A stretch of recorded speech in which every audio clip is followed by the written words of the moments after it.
Well, hi, everybody. This is Dr. Kogan. I'm so excited to have Rob Beil today. He's been my mentor back at Montefiore residency, and Rob has been, oh, here's Elizabeth. So Rob has been an expert in transgender health for many decades, and this is an introductory lecture for those of us at CIM who are really interested in this topic. And a few people asked me to record it, so I'm doing so. And if there's anybody else in live joining, that's fine. And you'll have an opportunity also to watch it in recording. So thank you, Rob. And wherever you want to start. Okay, great. Thanks a lot, Misha. So actually, I'm going to use a slide set that I've used in a couple of other settings.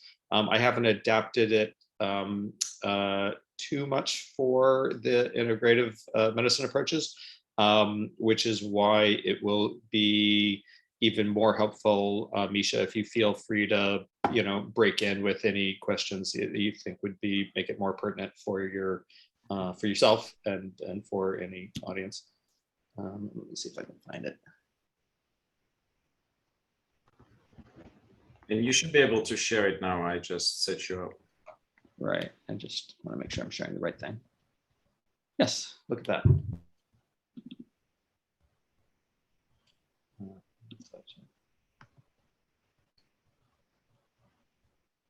Oh, and you know what I didn't do is I didn't pull up the chat box before I started showing my screen. So all the more reason to just sort of break in if you have any reason to. Yeah, but if there's any messages, they should pop up somewhere on the side of your screen. But I can just unmute and ask too. And Elizabeth, you feel free to say.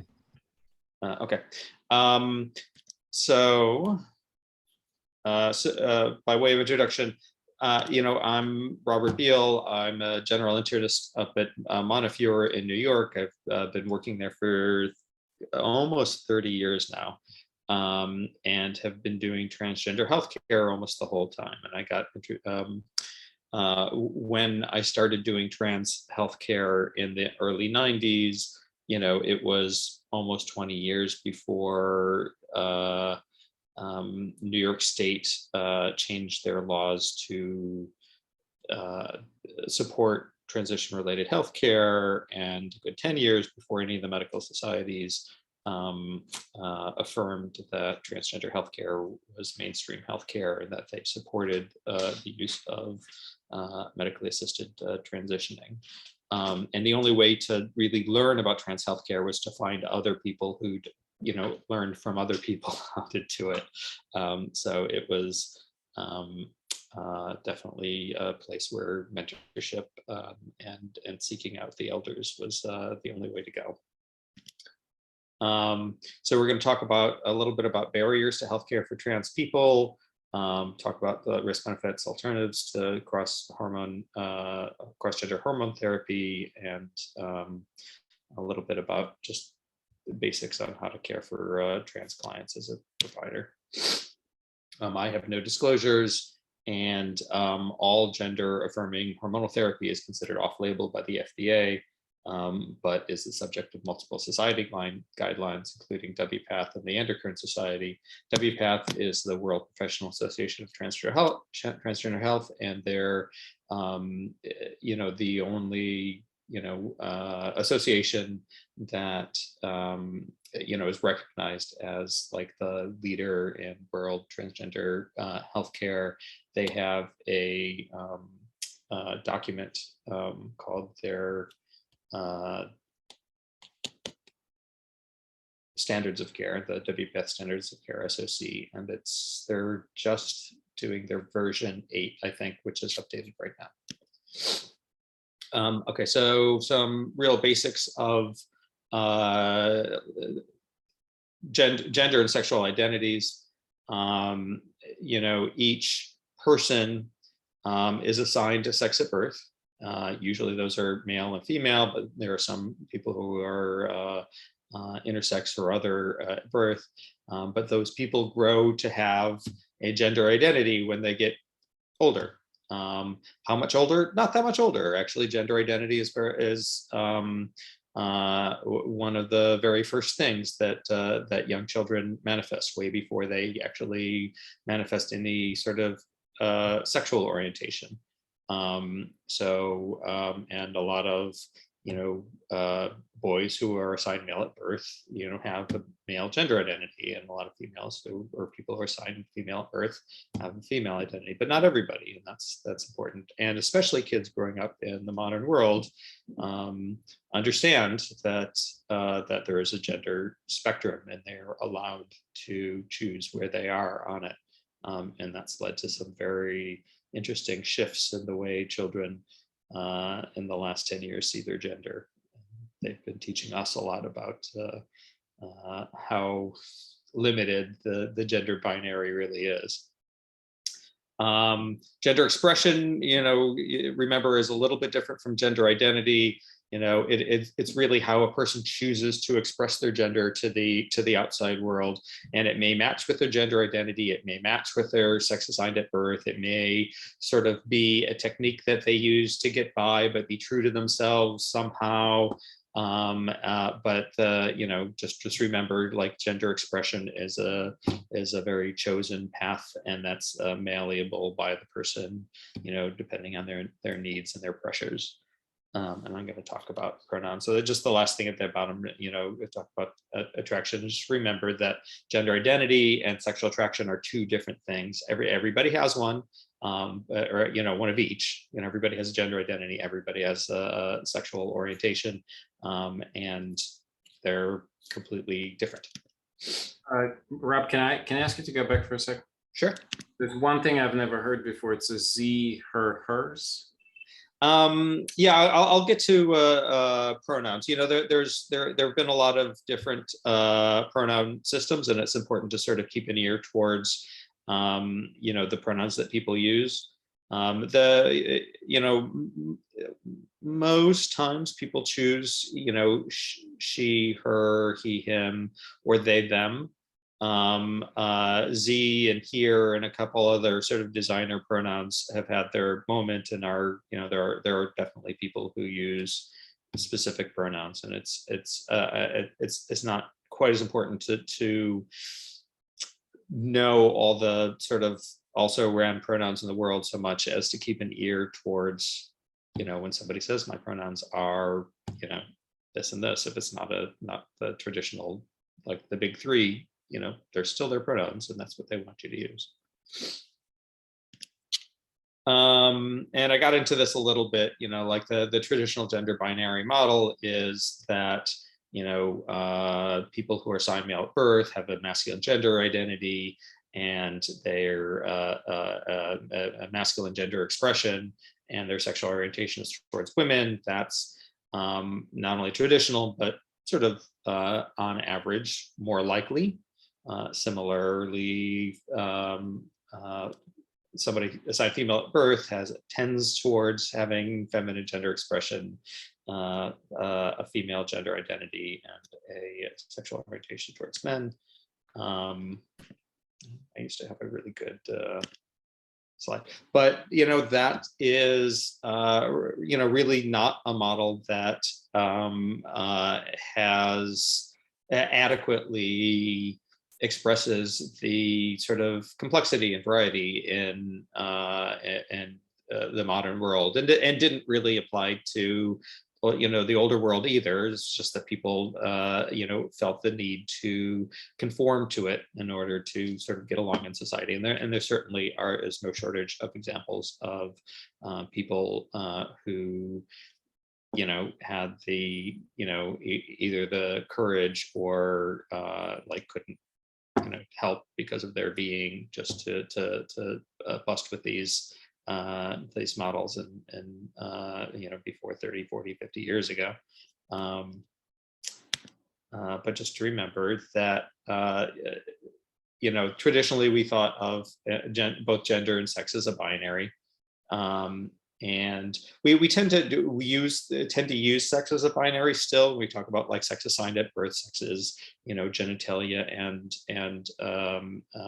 genes, and XX or XY, and but we reserve the word gender to be this broader term that is, gender is a spectrum, that, you can, choose anywhere along the spectrum where your gender is. You might be cisgender, which means your gender matches the sex assigned at birth, or transgender, or binary transgender, which is, your sex is the opposite of what it was assigned at birth. And there certainly is a lot of people in between.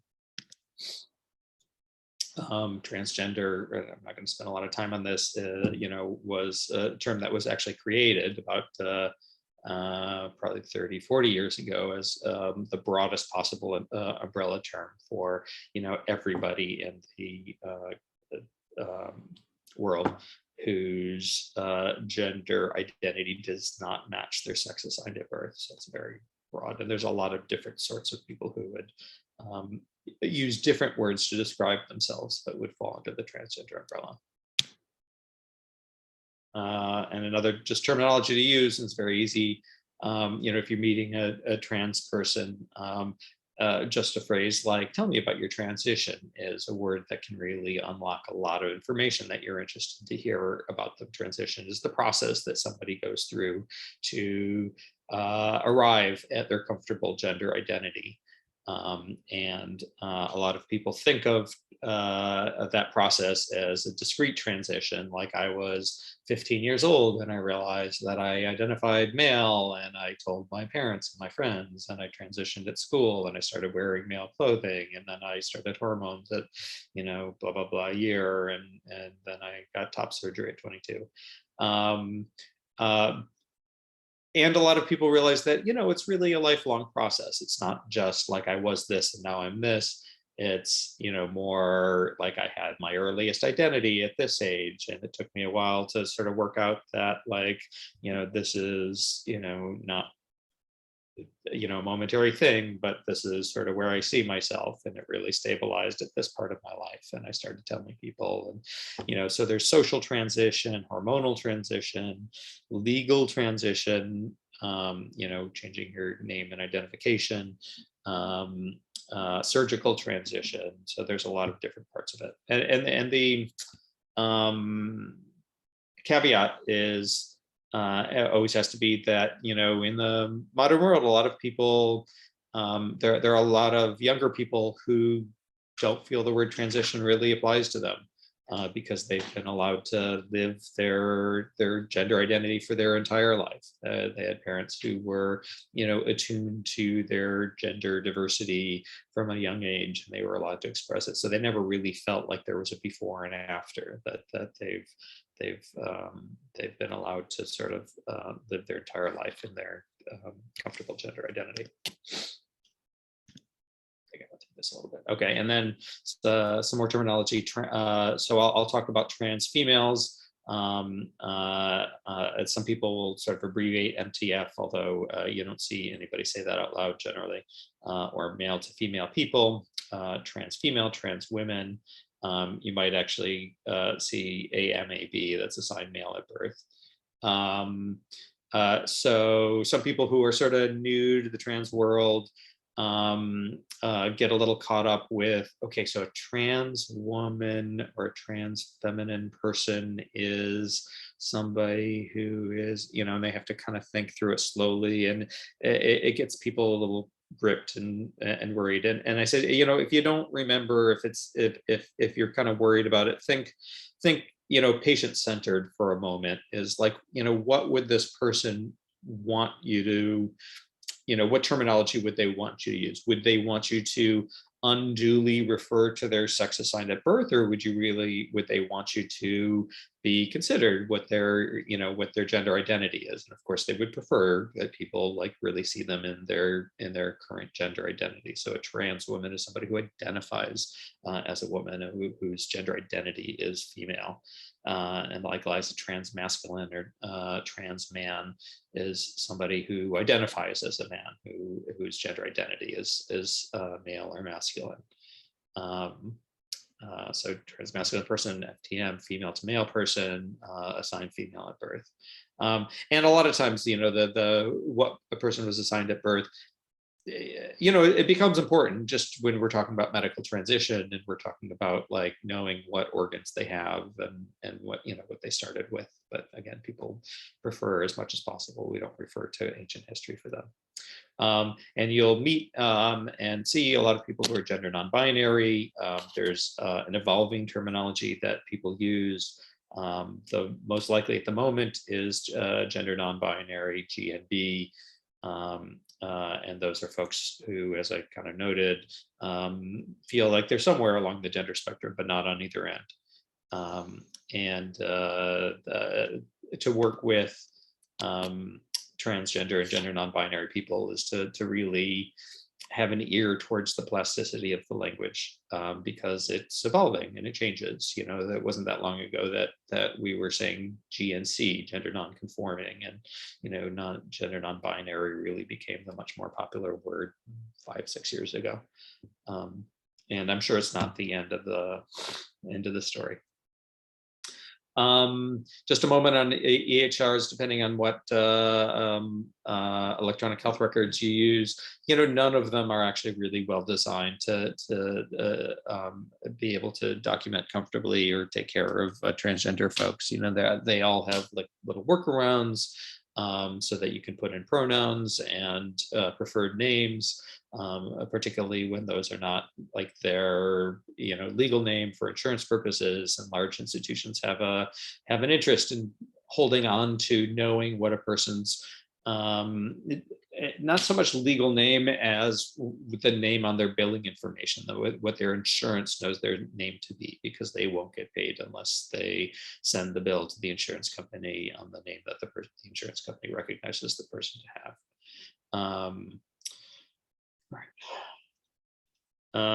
Just to kind of talk about the history of medical terms that people have used.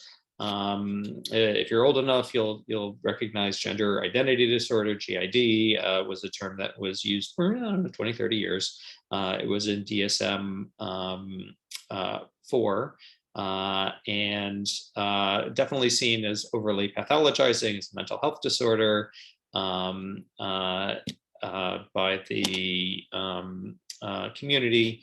And this is one of the instances where the trans community assisted the larger, actually psychiatric community to improve their terminology. The DSM-5 settled on gender dysphoria, and that too is, it's an interesting issue. Is I think when the DSM-5 put it into place, the thinking was that gender dysphoria, was like a term for all people who are unhappy with their sex assigned at birth, who are, they thought it would be a good catch-all for this sort of medical condition that people for people who's had gender diversity, whose gender identity did not match their sex assigned at birth. And the problem here is that, we really increasingly think that, this is not a mental health disorder. This is, just a variation on, the natural variation of gender identity, that gender as we know it is a, social construct, and it's been increasingly deconstructed over the, last generations, and that people have the ability to really kind of look inwardly and see where their gender identity is, and this isn't a mental health disorder at all. And so gender dysphoria still exists, but we try to increasingly use it as a term for like unhappiness or depression or dysthymia that results from mostly societal forces that that surround a person's struggle to live authentically in their gender. But if you work with trans folks, most people who've been allowed to transition have gender euphoria. They're thrilled with their gender. They're doing great. And there's a certain amount of resentment that a lot of the world still is such that we have to use the word gender dysphoria in order to get insurance companies to pay for transition. So we'll put that down frequently. I find in the medical world, on the primary care side of the world, I can just use transgender status as for medical billing, but still for surgery, a lot of times we have to write letters saying this person has gender dysphoria, and hopefully the world would change enough. Yeah. Quick question. So after person transition, are any of these codes, for example, challenged? Because I get occasionally for other issues, patients like, oh, I don't want this code in my chart. How does this plays out? And I guess in that case, F64.0 would be the best, I would assume. Yeah, so yeah, exactly. So a lot of folks, like, and I have to admit, not so many of my my patients directly, but I certainly have heard a lot of folks that like really don't want to have a mental health diagnosis in their diagnosis list, and I don't blame them. So we use, the world being as it is, a lot of times we have to use gender dysphoria just to get them services. But it's entirely reasonable to remove them. And we do know that the DSM-6 and the ICD 11 are both moving in the direction of removing transgender statuses from the mental health sections and going to live in their own sections, where it's much more of a neutral scenario, and we can just talk about the status, the same as like a status that people have had an organ removed, or this is the natural variation of their body. It's not a disease so much as just the way they are.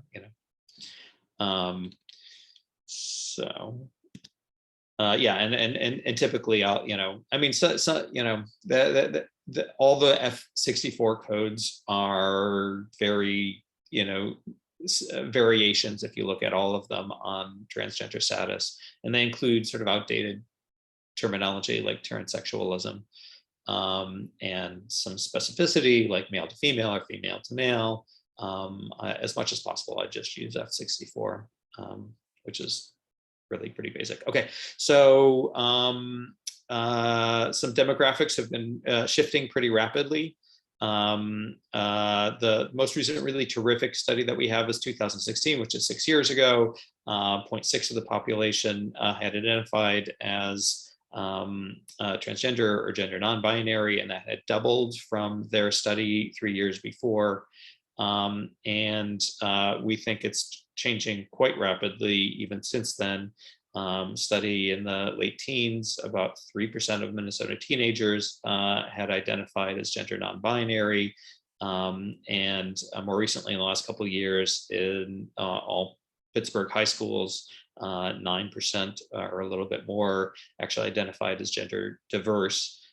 So just the rate of gender diversity among the youngest generation has become quite a significant part of the population. Not all people who identify as gender diverse will seek gender affirmation therapy of any sort, but it's important to know that this is like a huge and growing part of the way people understand and will present their genders.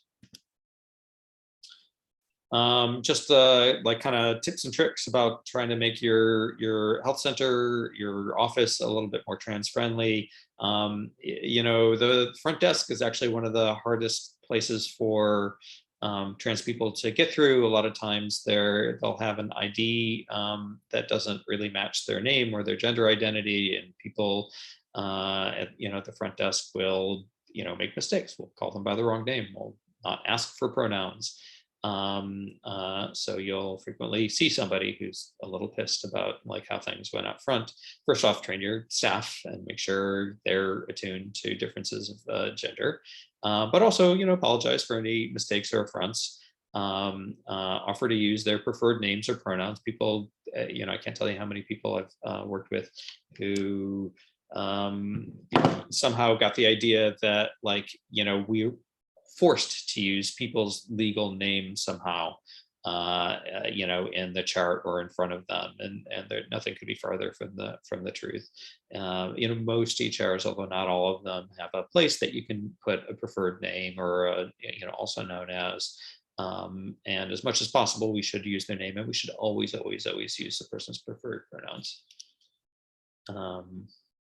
It's important to help people find unisex bathrooms or bathrooms that they can feel comfortable, and make sure intake forms and EHR workarounds are known and can be used.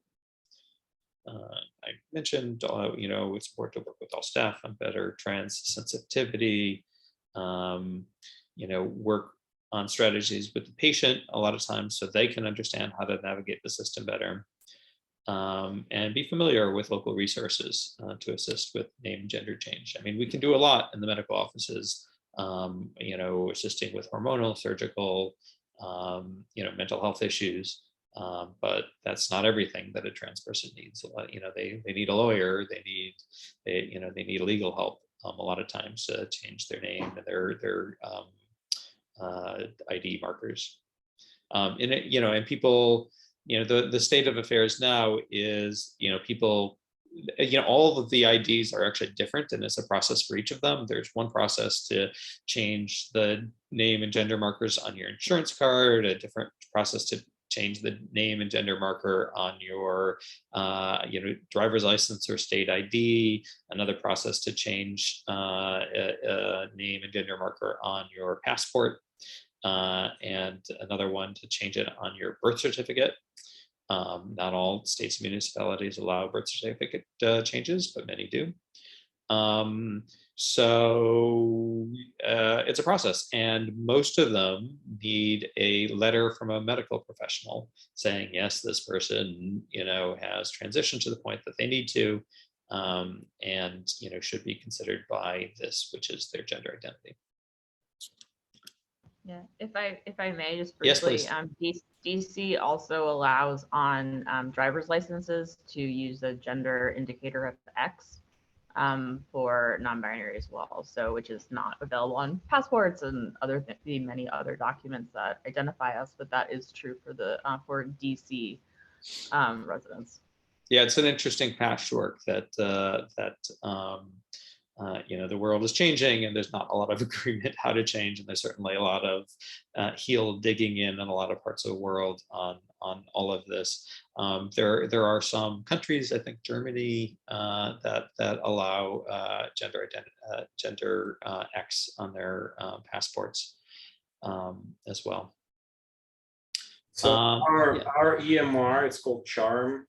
So Okay. it allows the birth, sex, and then gender identity. And under the gender identity, we have male, female, transgender female, gender queer, and other. That's pretty much and I don't know if we can modify this. I think we can, because this system is extremely adaptable, but that's a standard.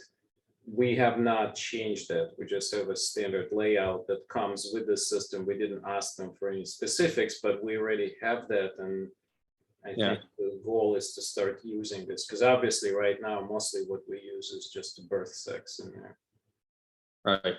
And it's, like I said, all systems have workarounds. They're all sort of imperfect, right? Because there's, tons of terminology, how people would describe their gender. We think probably the best systems, just have two, items where a person can, we can know what their sex assigned at birth is and what their current gender identity is. Probably the majority of binary trans people would describe themselves as simply female or male, and not necessarily transgender male or transgender female. Being able to choose one, that it doesn't become immediately apparent in the medical chart that a person is transgender and gender non-binary if people are allowed to choose the gender, because the binary people will just say male or female, which is why it's helpful to have in the chart somewhere that the sex assigned at birth was this other thing. So pronouns are super important. It's increasingly important to get along in the world, to be able to, remember when you introduce yourself, to introduce your name and use your pronouns, and use your pronouns and your salutations and your emails and on Zoom messages. Hi, my name is, my name is Robert Beil. I use he and him pronouns. What pronouns do you use? And is there a name you prefer to be called? And that took less than 10 seconds. And I think that that's how we should introduce ourselves to all of our patients. And certainly a lot of our older patients will, have heard it for the first time and be a little confused, but they'll get used to it, because I think it's just sort of the way everything's going to be. And people under about 30 are not only used to it, but are, even the cisgender folks under 30 are, I think increasingly a little taken aback when we don't ask, because they're assuming that we're transphobic when we don't. So like I said, the majority of people choose he, him, she, her, they, them. There are some other, pronoun systems that that people have used over the years, and it's important to sort of keep an ear towards it. Certainly the more obscure pronouns are harder to remember and harder to use fluently, and it takes some practice. And for most people over about 35, I would say they, them is hard. It's hard to use fluently as a singular pronoun. And what I tell people is really, practice.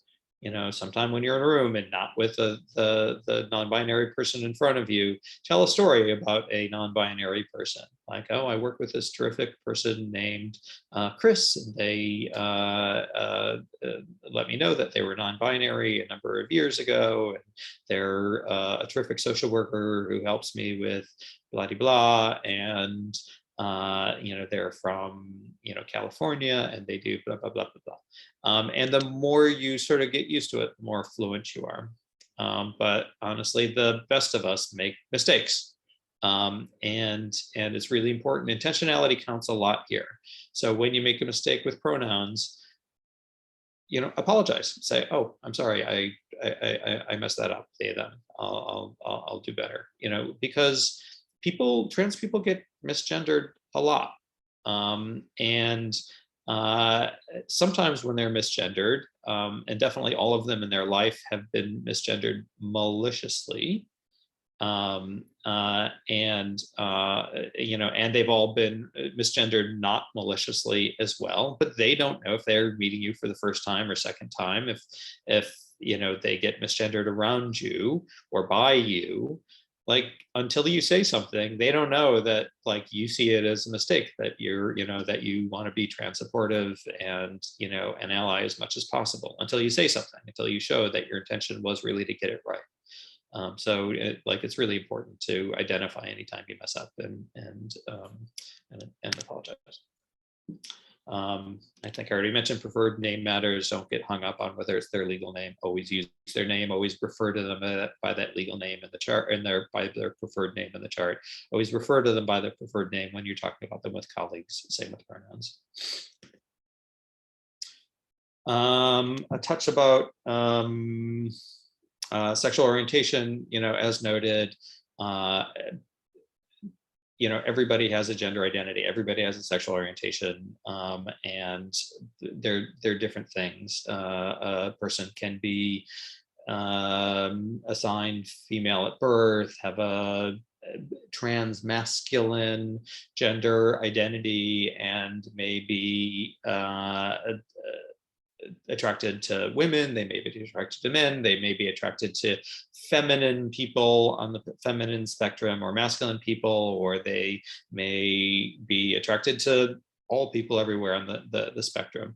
The terminology for how trans people describe their sexual orientation can be a little dicey. And a lot of times require some explanation. They may or may not identify as straight, gay, bisexual, pansexual, or just say, none of those terms are really particularly terrific, but I tend to be attracted to this sort of person.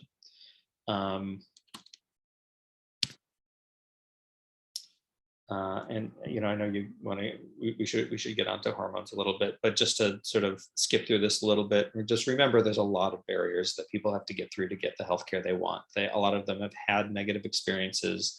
A lot of them have experienced, real and/or perceived hostility in healthcare settings. Most of them have worked with doctors at some point or another who really didn't know much about transgender healthcare. A lot of times their identity does not match their ID cards. Insurances either don't pay for what they want to have done, or again, there's a name mismatch. A lot of people have immigration issues.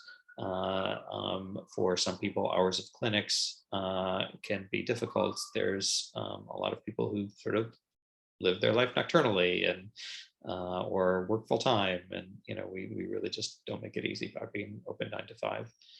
And particularly, this is changing depending on the insurance environment where you are.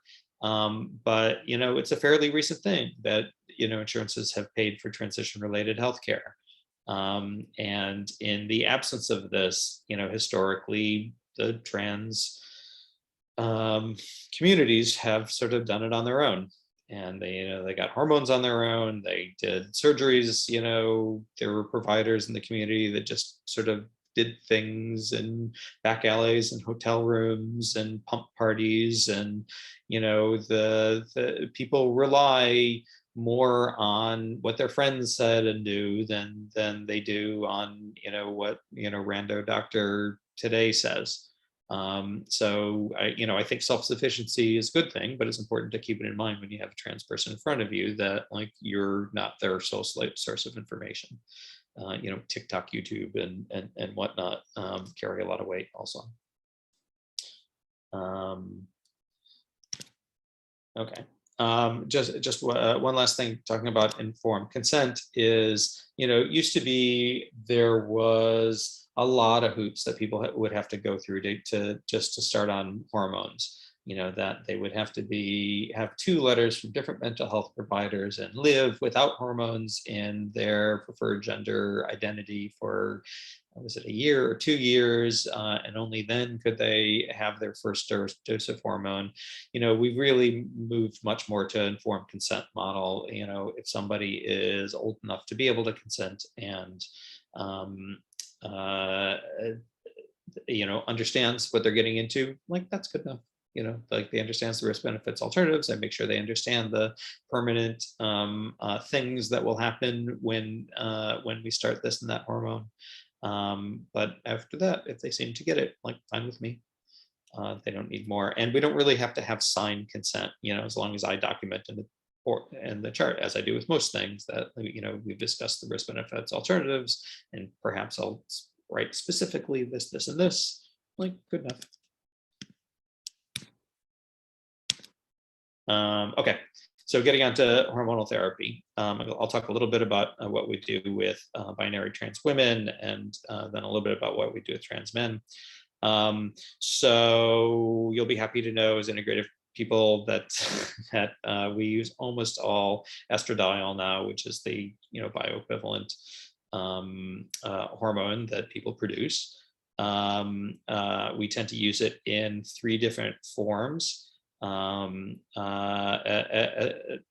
Estradiol pills are the most common among trans providers, and honestly what we tend to prefer to use. It's cheap, it's effective, it's bioequivalent. It comes in 2 milligram pills. If you're living in a place where hormonal therapy is not paid for by insurances, it's $15-20 a month to pay cash for a 2 milligram daily dose of estradiol. You can try to get people to take them sublingually. It works fine, and you can get around first pass liver metabolism issues. Honestly, it's a bit of a struggle to get people to continue it just because it's inconvenient to sit there with a pill under your tongue for long periods of time.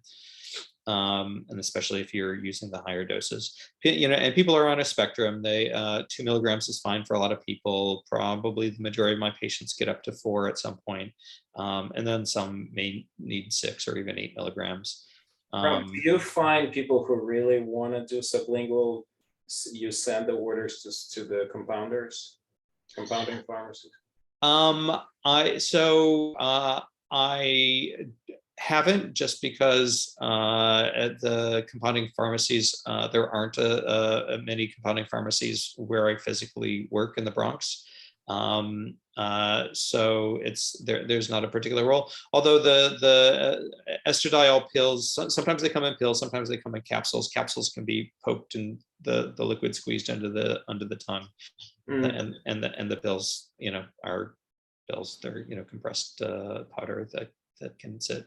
Do you find that compounding pharmacies can do liquid? We use primarily compounders in our area, but that's more, I would say, for postmenopausal or for like basically topical creams and patches.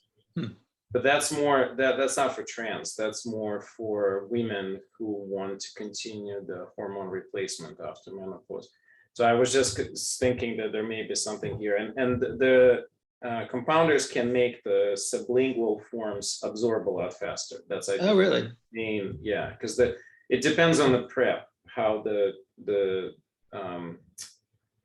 materials are made. Like if you buy supplements that are sublingual, they can absorb quickly. So I'm just kind of, but it's going to cost a lot more. Typically, compounders charge it starting at $50 a month. Oh, wow. Okay.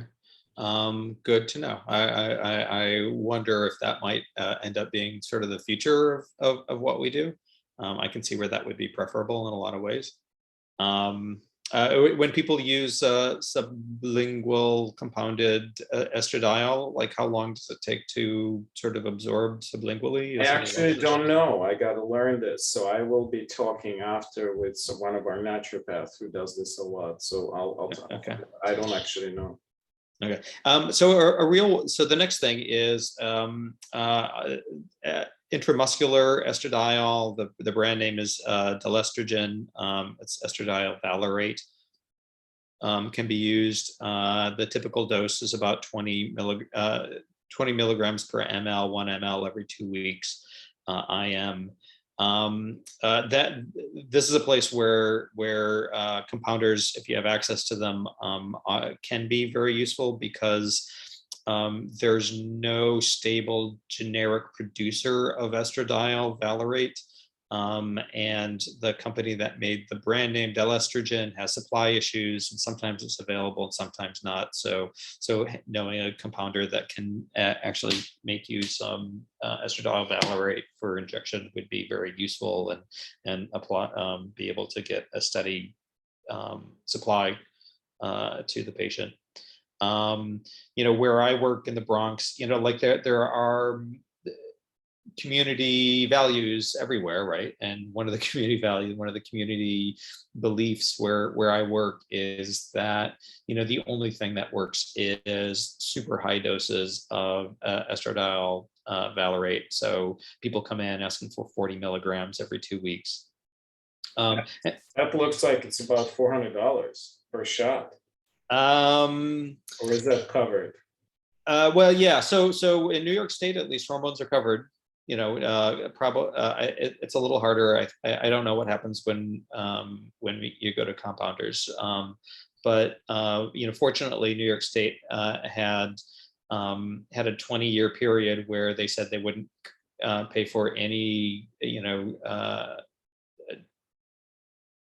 transition-related hormonal care. So people had to do it themselves, and there's a lot of black market hormones. People took birth control pills, or what they called Mexican estrogen, which usually was this estradiol valerate. But now, in New York State, at least, it's paid for pretty freely. And the only issue is getting it. Again, the cheapest thing is ultimately to use the estradiol 2 milligram pills, which are pretty inexpensive when you're in a situation that people can't get insurance coverage. And the last thing is estradiol patches. There's, there are some municipalities in the world that they recommend only patches. Typically, they work fine. People don't always like having a visible patch on their body. Typically, we'll use the 0.1 milligram patch and change twice a week. Gets people fairly reasonable hormone levels.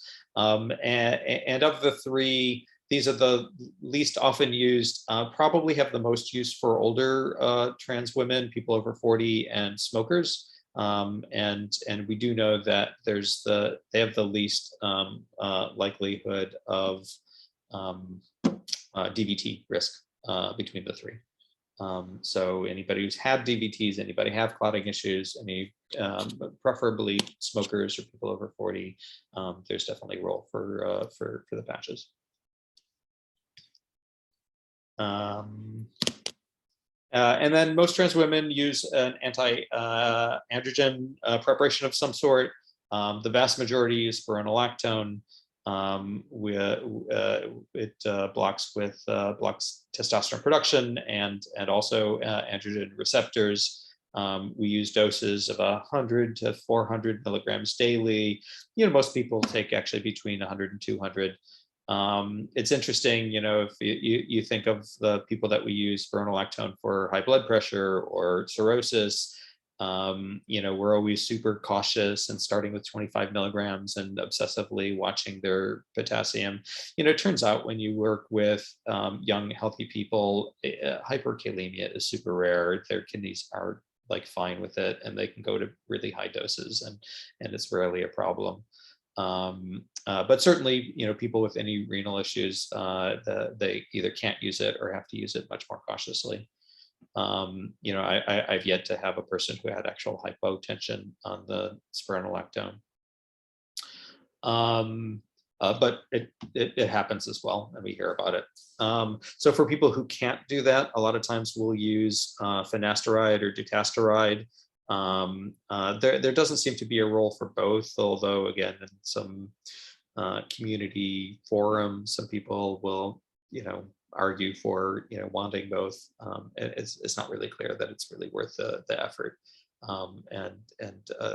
It blocks the synthesis, it decreases the synthesis of 5-alpha dihydrotestosterone. We think that dutasteride probably has a slightly more of the trans hormone effects that we want, which is, blocking male pattern baldness and male hair growth patterns. Integrative approaches, really working with people on smoking cessation, which is real important for trans people, not just because of the increased, the very small increased risk of blood clots coming from estradiol use, but also any surgery they are looking to have, they need to, plastic surgeons don't touch people who smoke. So really getting people to quit smoking is very important. Alcohol and drug use, harm reduction, important. Safer sex. It's really important to understand what a person's sexual orientation, sexual habits are, and understand what body parts they use for sex. Be open to the possibility of a transactional sex. A lot of trans women have some connection to transactional sex. Over 50% have engaged in transactional sex at some point in their life. The sphere that leads to that is very complicated and not always tragic. It is sort of a fact of trans female sort of life cycle and pattern that transactional sex plays a role at some point in people's lives. And important not to sort of pathologize or make too big of a deal out of it, and work towards reducing any harms that come from it. I'm kind of using up a lot of time, so I'm gonna skip ahead a little bit to the transmasculine therapy, but just to say that our goals of feminizing hormones, are both to get testosterone levels low, which probably are responsible for a lot of the transition that people get, is just taking away the testosterone. We don't want to get their estradiol levels too far away from the peak physiologic range. So that's a beta 17 estradiol level somewhere between, I honestly am aiming for like 75 to 150, not much more than 200 if we can do it. Working with people, certainly there's this feeling in the community that more hormone, better transition, faster transition, give me more.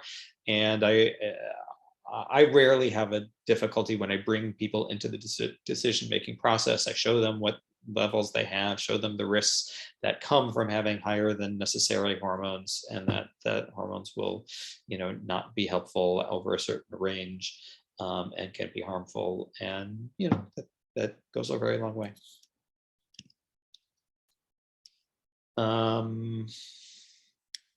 Just to note that, historically, the endocrine society and culture did not see transgender work as part of the traditional endocrinologic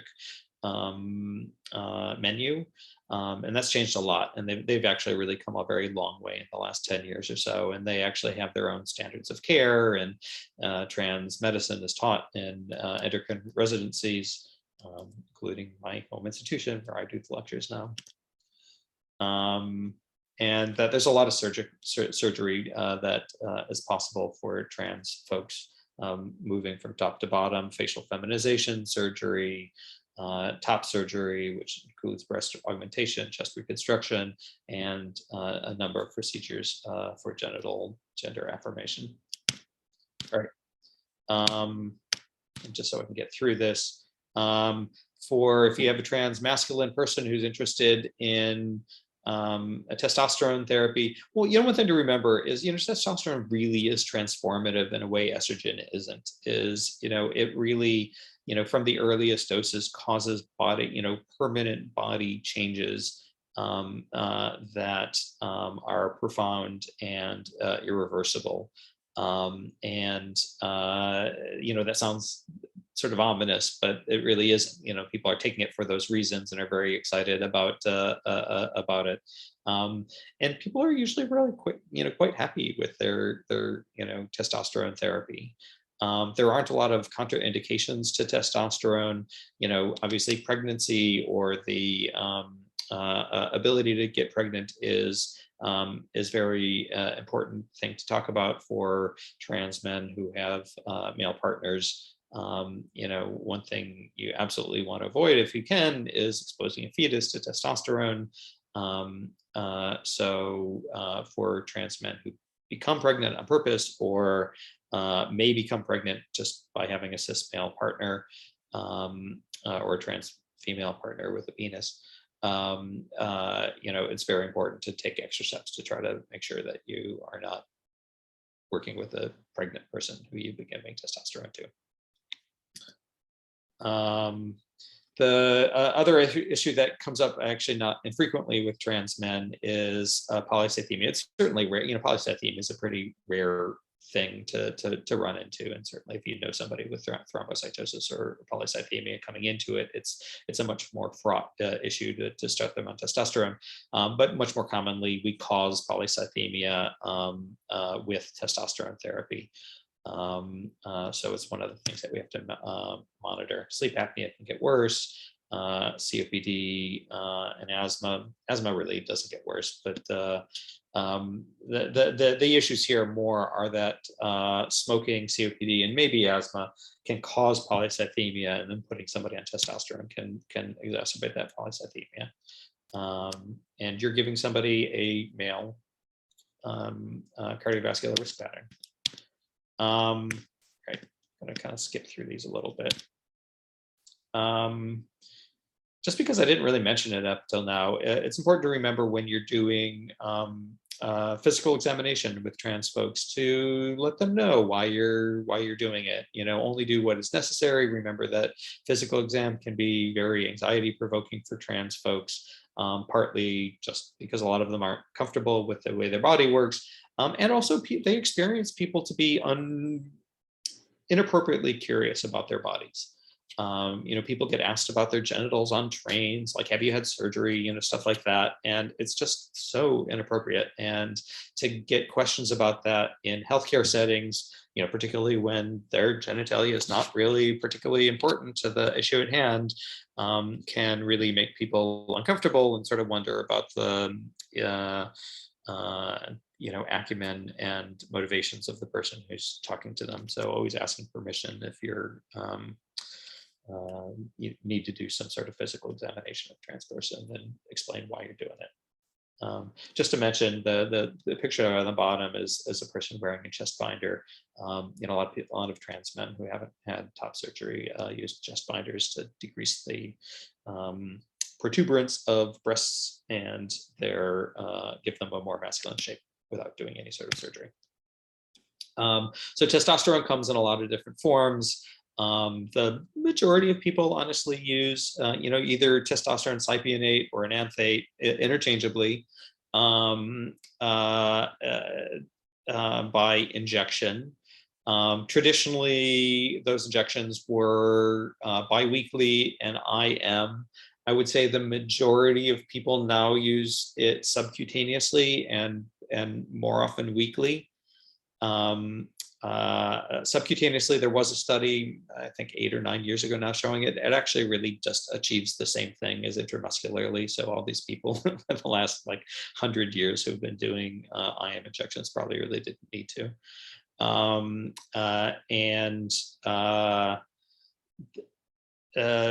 subcutaneously, when you do injections every 2 weeks, it leads to really high peaks and troughs, high peaks and low troughs in testosterone levels, which are sort of unpleasant, and people get mood swings and depression and whatnot. And things go a lot better, honestly, when people are doing weekly. And a lot of that 2-week thing was just that IM injections are unpleasant and kind of hard to do on your own or hard to get done. And when you're doing subQ, it's just a lot easier. So we start with low doses and move up. And part of the reason for that is just, having a super high, testosterone level from, 0 to 60 miles an hour causes a lot of problems, a lot of mood swings, and anxiety, and all sorts of, acne. Starting slowly for 3 to 6 months of lower doses, watching, getting people sort of early transition before moving to a higher level goes a lot easier. Some people do testosterone gels. They can be hard to get insurance to pay for, and they can be expensive if not. And they can also be inconvenient if somebody's sexually active to have testosterone gel somewhere in their body that nobody else in the household touches. So it's not typically our first choice. And there are patches. They're also hard to get. There are some long acting testosterone preparations. There are pellets and this testosterone undecanoate, also hard to get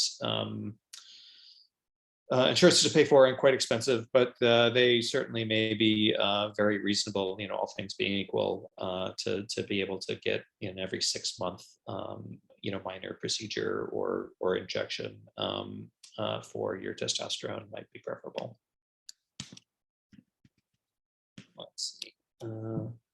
So I'm at 10 o'clock. I can go into surgery, but I can also sort of stop and take any questions. I don't think I actually have any questions. I definitely feel a bit overwhelmed, but that's okay. I mean, I'm honestly, so there is one question. So in contrast to female to male to female, there is no need to suppress estrogen, right? Right. So we're only suppressing testosterone. What happens if we don't suppress testosterone and a woman just takes the estrogen? So it's an adjunct, the T suppression. So it, people find that their their body hair and their facial hair is a little bit less coarse. They find that their sex drive is a little bit less. They find that their mood changes a little bit, but it's really mostly about skin and hair and body shape issues. It helps a little bit probably with breast growth to take the T blockers. So people usually try them. Not everybody stays on them. Some people are bigger fans than others. So I didn't really talk about it, but there's the entire world of non-binary folks and what assisted transition or what gender affirmation they may pursue, and a lot of people, it's a spectrum. It's a spectrum of identities. It's a spectrum of what people might want.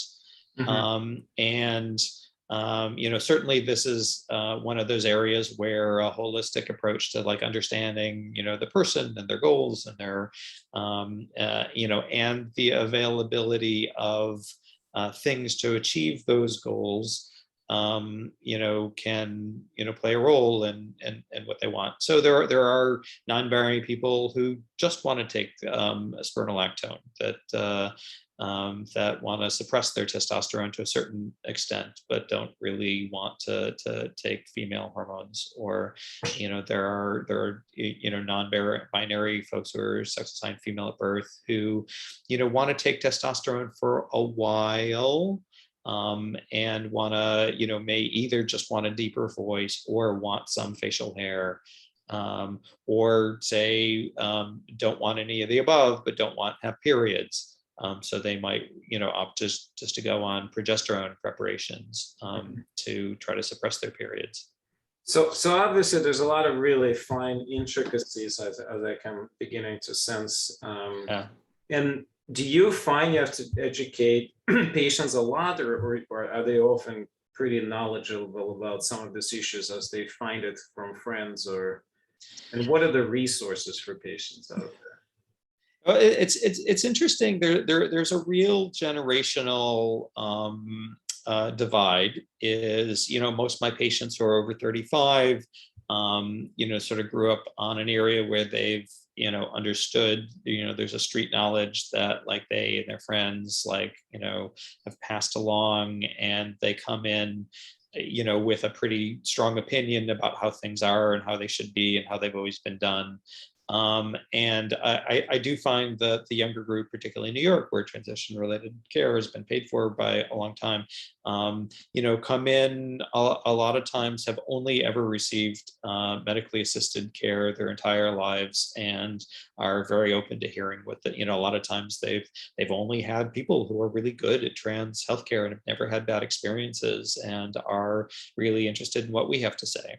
But that said, a lot of people hear a lot of stuff on TikTok, and a lot of, there's a lot of, opinion leaders and, whatever influencers who make a lot of money on TikTok, living through their transition and saying like, you got to do this and you got to do that. And, sometimes there's a little, I don't want to say unlearning, but, there's some work to be done in the office, establishing, both that there is, research and studies and whatnot behind the recommendations that we have, but also that we're open to listening to, whatever a person's heard and, seeing the value in it. I had a recent situation where I had a patient heard about using bicalutamide from some internet source, and that is an anti-testosterone agent that's inexpensive, that, you know, shuts down bodily production of testosterone, is used frequently in people with metastatic prostate cancer. And it's important because the you know, the other things, that the other anti-GnRH inhibitors are humongously expensive. Like, you know, there's a reason why we use spironolactone and not you know, Lupron for all our patients that we want to shut down the testosterone production, or for our non-binary folks. And it's because Lupron costs, like, you know, thousands of dollars a month, and it's incredibly hard to get insurances to pay for them. But bicalutamide costs like $50. And, you know, it causes, you know, liver failure in, you know, fairly unusually but rare cases. And by most of the trans treating society, it's considered, you know, not a sufficient, you know, it's too much risk for the benefit, probably for most people. But it was a pretty long, involved conversation with this person who kind of, you know, like, they're not, you know, ill-informed. They're very informed, but they're informed by, you know, people whose priorities are not necessarily the same as those of sort of medical society. So I'm certainly open to every conversation, and that's, you know, a big part of, you know, becoming a trusted partner in healthcare for patients. How's that? I mean, do you want to talk about surgery? Yeah, I don't know. let's just finish the slides real quick, even if it just takes, you know, even if you run through them, just so that we have a sense of completion. Okay. So just to talk a little bit about the spectrum of surgeries for, I think this is actually for trans men. A lot of trans men might want hysterectomy, and they might want it to just stop having periods. They might want it just to, you know, feel like they don't have an organ in their body that that is a typically female hormone organ, and that's okay. You don't really need to have a reason to want to have your uterus removed, but it's a reason to involve the gynecology world into our treatment of trans men. It's important to have reasons to be able to treat pelvic pain. In trans men, a lot of people get vaginal atrophy. Sometimes you can help that by using a little a topical estradiol. Actually, trans people can get pregnant and do. One of my colleagues just delivered. Mentioned this about gender non-binary people. Important to talk to all trans people, and all people, honestly, about PrEP, particularly people who have sex with people who otherwise have sex with men, or men who have sex with men. There are a lot of cisgender men who have sex with trans women are attracted to trans women. They do not identify as gay. They are not gay, but they have a higher HIV risk than other cisgender heterosexual men. And as such, trans women have a higher HIV risk. So just knowing that PrEP might be an important part of the component of taking care of transgender people is crucial. And trans women have one of the highest rates of HIV acquisition of anybody in the country. Okay, actually, I realized I didn't have slides. So let me just talk real fast about the spectrum of surgeries. I did run through a little bit about trans female surgeries, facial feminization, which is a suite of services for the face. People can actually have their vocal cords shortened to have a lower tone, or a higher tone, excuse me, in their voice. People have chest surgery and vaginoplasty, and trans men more frequently can be interested in top surgery, which is not just mastectomy, but chest reconstruction to have a more masculine shape. And phalloplasty is an increasingly popular goal for a lot of trans men, although there aren't a lot of centers that do it. It's a pretty complicated and intricate procedure. And there's this halfway step called metodioplasty that a lot of trans men do. And that is a reconstruction of their genitalia that moves the urethra forward, attaches to their enlarged clitoris, and allows them to urinate standing up. So I guess the last thing I would say is voice training is really important. Finding speech therapists who can do voice training, particularly for trans women, to help them find a more comfortable female tone and register to speak. Trans male voices deepen with testosterone, but female voices do not change at all. So it takes some work. And then lastly, I'd say there's a whole nother topic about adolescents and children, which include, for a lot of trans adolescents, pubertal blockade for a number of years to keep them from going through whatever their natal puberty would be at 11 or 12 years old, and allow them to get to an age where they can make informed decisions about what they really want to do with their lives, which is usually about 16, 17 years old. Mm-hmm. And of course, there's a whole topic of screening, which also, I'm guessing, highly complicated because you have to worry about biological or sex at birth to Right. And on Right. top of that, post-transition screenings. Right. That's Yeah, well, and since every trans person is an individual, everybody, there's a lot of different, it's hard to apply the research done on cisgender people towards transgender people,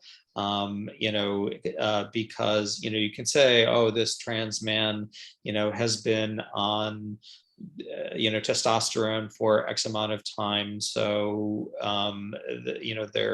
they haven't had estrogen affecting their breasts. So we don't really know what their, breast cancer risk is.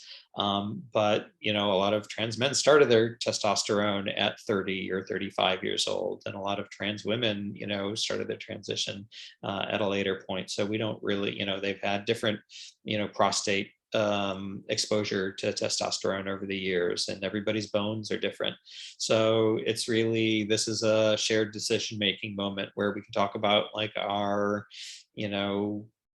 what data there is, and what organs are present in the person, and what our best guess is about like what the use of screening is for them. And so I can see that the holism here is going to really be in this patient-centered space of discussion when there's just not a lot of evidence for certain things, and you have to really acknowledge this and say, look, we're going to have a conversation. I'm also presuming that the struggle here is time. A lot of these things require a good amount of time to not rush through and discuss. Yeah. I would say, and part of that is just sort of like making clear that the discussion takes time. A lot of times people need multiple appointments. Sometimes some discussions are tabled for later, like we don't need to have that whole screening discussion, at the same time as we're having the discussion of starting hormones and whatnot. Yeah, usually my first visits with trans folks take quite a bit more time than I'm allotted. But I think it's one of the most rewarding things I do. So it's well, this was very exciting. Great. This is great. Thank you, Rob, so much. And my last question has nothing to do with this topic. What's on your wall out there? This looks like a really interesting thing. Oh, I gotta ask that. My father painted this. Yeah, he's 97 now and doesn't do much painting, but he did this in his 80s. I gave him a book of 12th century Persian miniatures from an exhibit I went to, and he he loved it and started painting giant versions of the Persian miniatures he saw in the book. Wow, that's great. Well, thank you so much. I hope that maybe we'll have you for follow-up and give us. Yeah. Sure, I'd love it. You gotta run. Thank you so much. Take care, everyone. Bye. Bye, Bye. Misha.